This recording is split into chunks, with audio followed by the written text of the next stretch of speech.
boa tarde. Hoje vamos falar sobre Kant. E vou fazê-lo ao estilo de conferência. Falar sobre Kant implica muita abertura e muito sentido da dificuldade da linguagem de um filósofo que já na sua época era considerado difícil, embora ele não se apercebesse disso. Foi dando conta, como consequência das leituras que iam sendo feitas, foi percebendo que os leitores não o compreendiam inteiramente, não compreendiam raciocínios e frases que para ele eram simples. Então, ele próprio, na sua época, teve que melhorar e tornar mais compreensível a sua linguagem. Mesmo assim, ela permanece complexa. Mas não há nada que seja assim tão complexo que não se consiga desvendar desde que sigamos o caminho adequado, ou o método. Porque a filosofia é uma ciência e, como tal, tem um método, como qualquer outra ciência. E o método que vamos utilizar vai partir de uma questão fundamental, uma vez que estamos a tratar de um filósofo. O que é que este filósofo, chamado Immanuel Kant, nascido numa cidade da Prússia Oriental, hoje consideramos alemão, mas a cidade em que ele nasceu e onde viveu e onde morreu já não existe com este nome, mas chamava-se Königsberg. E dizia eu, que pergunta é que vamos nós fazer antes de iniciarmos a tarefa, sem dúvida, árdua de compreender o filósofo? A pergunta é a seguinte: o que é que ele, enquanto filósofo, quis? Qual era o seu projeto? Qual era o seu objetivo? Aliás, esta pergunta é válida para todo e qualquer filósofo digno desse nome, porque os filósofos querem descobrir a verdade acerca de qualquer assunto, ou pelo menos querem descobrir o caminho para chegar a uma melhor compreensão da realidade. Em geral, essa realidade é o todo enquanto tal, mas reparem, alguém conseguir perceber o todo enquanto tal é de certo uma tarefa demasiado vasta. E muitos desses filósofos que constituem a história da filosofia, que constituem, portanto, o acervo filosófico do nosso tempo, muitos desses filósofos tiveram que parcelar o seu pensamento, mas tiveram que começar por algum ponto. Para conseguirmos compreender o que quis Kant, qual foi o objetivo de Kant enquanto filósofo, temos que analisar um pouco da sua época. Ele nasceu em 1724, morreu em 1804, portanto, como veem, situa-se na segunda metade do século XVIII. É um filósofo, portanto, do qual nos separam já 3 séculos. E, no entanto, o seu pensamento continua muito válido. E essa é uma nota comum aos filósofos e aos grandes pensadores e aos grandes poetas, aos grandes artistas, é que o tempo não os gasta. Pelo contrário, o tempo vai-lhes acrescentando novos matizes e vamos compreendendo, à medida que o tempo passa, vamos compreendendo neles novos aspectos, novas realidades que não param de os enriquecer. Kant integra-se neste mundo e é por isso que 3 séculos depois ainda é válido e útil refletir acerca de Kant. Portanto, o século XVIII, a época em que Kant já era adulto e, portanto, poderia tomar consciência já do mundo, é um século marcado por um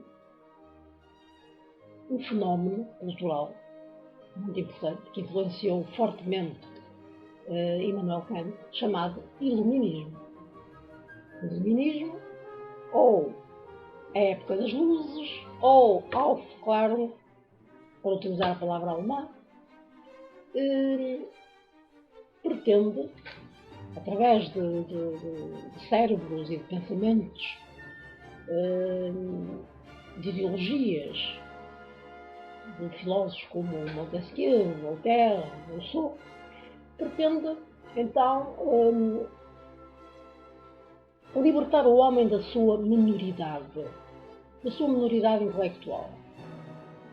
O que é que isto quer dizer? Isto significa que o homem, de uma vez por todas, precisa de se assumir como um indivíduo capaz de se governar a si mesmo sem tutelas, capaz de ousar descobrir as suas próprias verdades com independência, com autonomia. Claro que o iluminismo é muito mais do que isto, mas este é o aspecto que nos importa para compreendermos a linha de pensamento, o ponto de partida e a linha de pensamento do filósofo Kant. Portanto, afirmar o homem como verdadeiramente dono da sua razão, como verdadeiramente autónomo, como verdadeiramente capaz de criar as leis pelas quais se rege, sem estar à espera que lhe venham ordenar, que lhe venham dizer o que é que deve fazer, como deve proceder. Porque a liberdade está no próprio homem, está no próprio indivíduo. Saber ser livre é uma prerrogativa que o homem precisa de alcançar. E se não o conseguir alcançar, está na hora. Havia tutelas, como é óbvio, havia tutelas naquela época, como hoje há tutelas. Havia a tutela da Igreja, havia a tutela do Estado. Hoje a tutela da Igreja não tem tanto efeito, mas a tutela do Estado ainda tem. Provavelmente naquela altura a tutela económico-financeira não era tão evidente. Hoje é a nossa tutela fundamental, é aquilo que mais nos trava. Basta ouvir a palavra crise para pensarmos logo em problemas de caráter económico e financeiro. Bom, então, vejam aqui já um pormenor da atualidade de Kant. O homem pode libertar-se da tutela, pode tomar o seu destino nas mãos e agir por si mesmo. E é isso que Kant se propõe, de certo modo, ensinar, investigar, para provavelmente esclarecer, porque estamos a falar de iluminismo. E o iluminismo, a época das luzes, tem muito a ver com o esclarecimento. Portanto, esclarecer o seu tempo, eventualmente para além do seu tempo, em que medida é que o homem pode ser livre? Em que medida o seu pensamento pode ser livre? Esta é uma das grandes influências do pensador. Por outro lado, Kant vive num tempo que é marcado, politicamente, pela Revolução Francesa. E a Revolução Francesa, sendo um movimento de libertação do povo, das classes oprimidas, um movimento de emancipação, um movimento revolucionário, de emancipação do povo relativamente à nobreza, à aristocracia, que tutelava, cá está, outra forma de tutela. A Revolução Francesa, os ideais propugnados pela Revolução Francesa enquadravam-se neste espírito da liberdade que era tão caro ao nosso filósofo. Portanto, de um lado temos o iluminismo enquanto fundo cultural da formação kantiana, do outro lado temos os ideais da Revolução Francesa, a figura de Napoleão como sendo o espírito, o homem e a voz e a força capazes de alterar a sociedade positivamente. São estes então os pilares sobre os quais se ergue o pensamento de Kant. Evidentemente estamos a falar de um filósofo. Um filósofo que também tem as suas influências do ponto de vista filosófico. E Kant é basicamente um racionalista.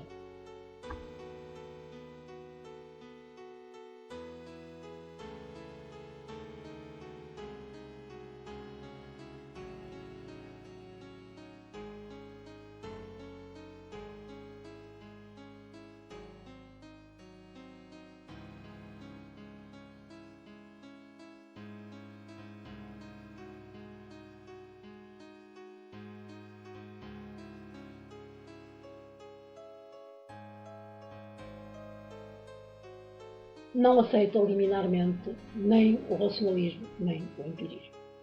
Esta é a base, então.